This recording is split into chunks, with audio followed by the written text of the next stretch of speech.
Olá, meus amigos, estamos de volta com a nossa leitura em formato de aula do Livro dos Espíritos. Nós estamos na segunda parte do livro, né? É um livro escrito por Allan Kardec pelos Espíritos, no capítulo 9, que fala da intervenção dos espíritos no mundo corporal. Nós já falamos sobre a faculdade que tem os espíritos de penetrar os nossos pensamentos. Falamos sobre a influência oculta dos espíritos em nossos pensamentos e atos. E hoje nós vamos falar sobre os possessos. É isso aí. Vamos lá? Só um momento.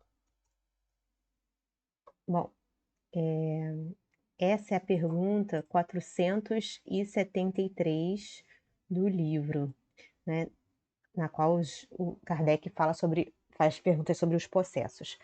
Pode um espírito tomar temporariamente o invólucro corporal de uma pessoa viva?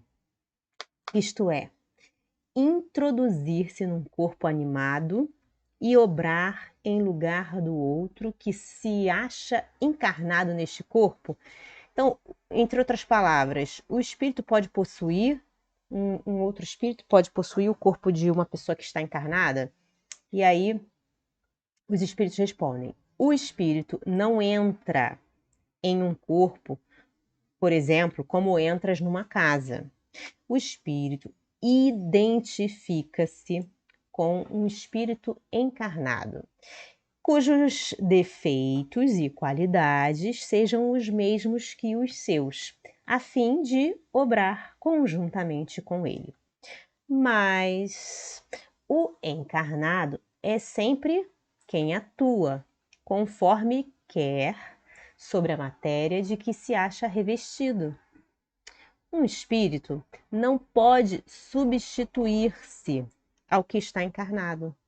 Por isso que este terá que permanecer ligado ao seu corpo até ao termo fixado, né, até o fim da sua existência material, até o termo fixado para a sua existência material. Então, o espírito do encarnado continua ligado ao corpo, apesar de outro espírito estar identificando-se com ele, não é? Tá bem?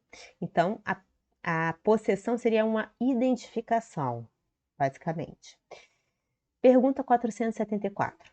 Desde que não há possessão propriamente dita, isto é, coabitação de dois espíritos no mesmo corpo, pode a alma ficar na dependência de outro espírito, de modo a se achar subjugada ou obsidiada, ao ponto de a sua vontade vir a acabar-se de certa maneira, desculpe, a ponto de sua vontade vir a achar-se de certa maneira paralisada? E aí os espíritos respondem: sem dúvida, isso ocorre, pode ser subjugado, e são esses os verdadeiros possessos. Então, os verdadeiros possessos são aqueles no qual, voltando aqui, pode, né, a alma ficar na dependência de outro espírito, de modo a se achar subjugada ou obsidiada, a ponto da sua vontade vir a achar-se de certa maneira paralisada, ok? Essa é a verdadeira possessão.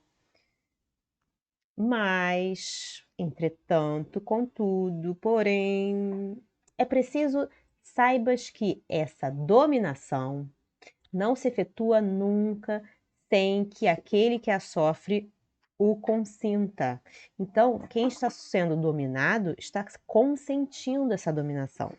Quer por sua fraqueza, né? Porque é uma pessoa fraca, um espírito fraco, quer por desejá-la. Então, a pessoa pode ser fraca ou pode desejar essa dominação. Muitos epilépticos ou loucos que mais necessitavam de médico do que de exorcismos têm sido tomados por possessos, ok? Então, os epilépticos ou loucos não precisam de ser exorcizados. Eles precisam de um médico, tá bem? De alguém que cuide deles, especializado. Bom, e por essa causa, por acharem que eles estão com um demônio dentro do corpo, é que as pessoas já fizeram exorcismos, praticaram exorcismos, que não funcionam.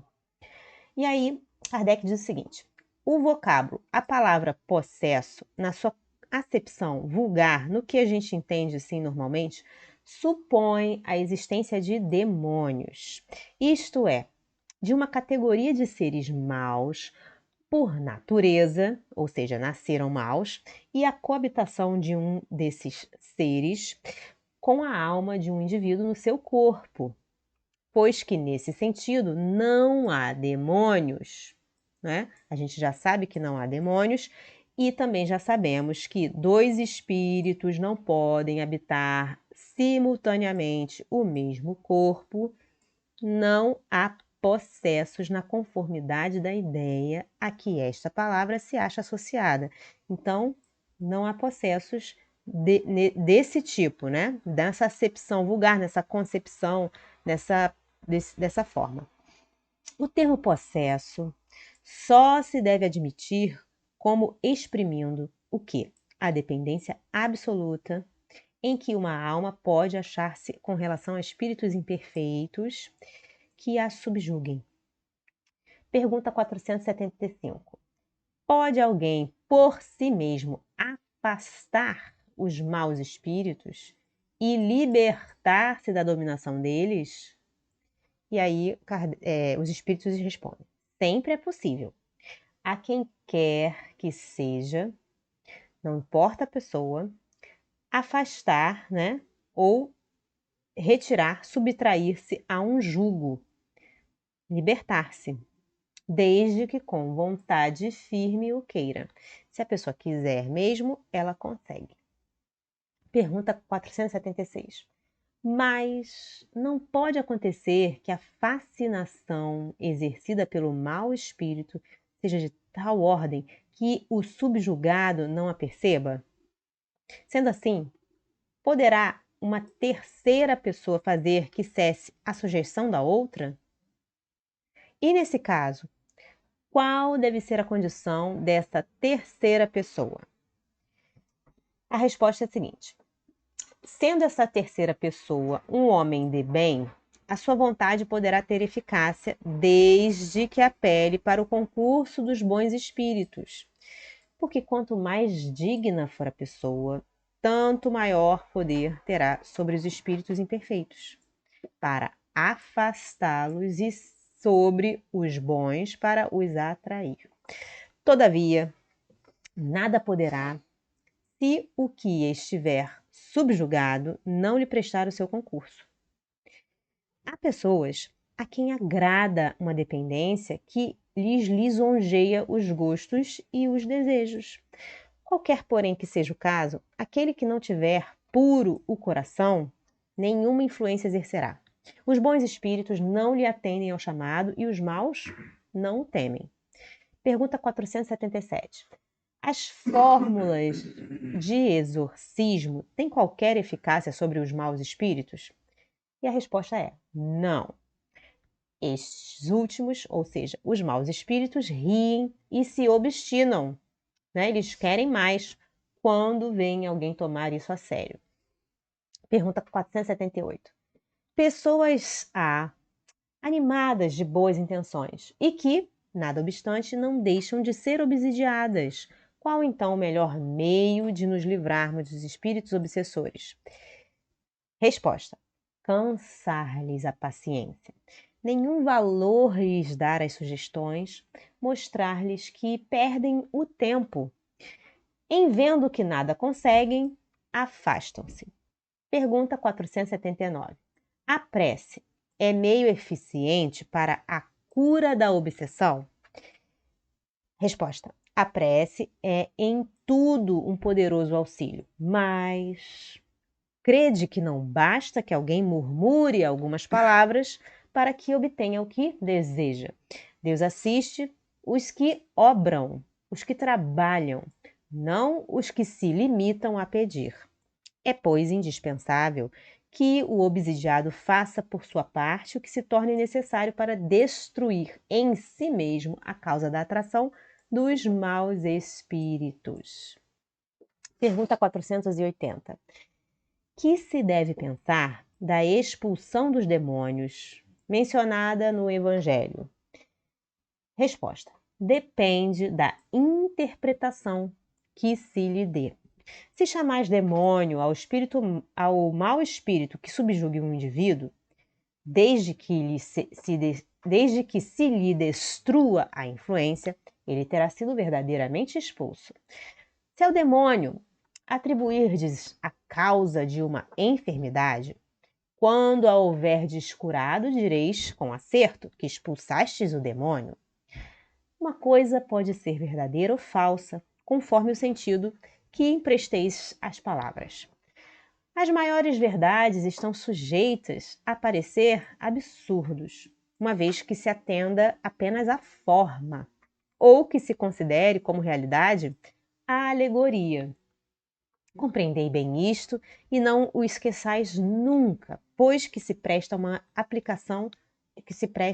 aplicação geral. Você pode aplicar isso para qualquer coisa, né? Imaginar literalmente que exista um demônio, né, um ser que Deus criou para o mal, é uma coisa que vai contra a bondade, a misericórdia de Deus, tá bem? Bom, gente, ficamos por aqui por hoje. Se você gostou, deixa o seu like, dá sua curtida no nosso vídeo. Se você tem dúvidas a respeito do conteúdo, faça suas perguntas, pois sua dúvida também pode ser a nossa e dos nossos irmãos, nossos amigos. Se você ainda não se inscreveu no nosso canal, se inscreva. No nosso canal temos no Facebook, no YouTube e no Instagram. No YouTube você pode apertar o sininho para receber notificações quando a gente tiver novos conteúdos. Eu desejo a vocês um dia maravilhoso, Deus abençoe e até a próxima. Tchau, tchau.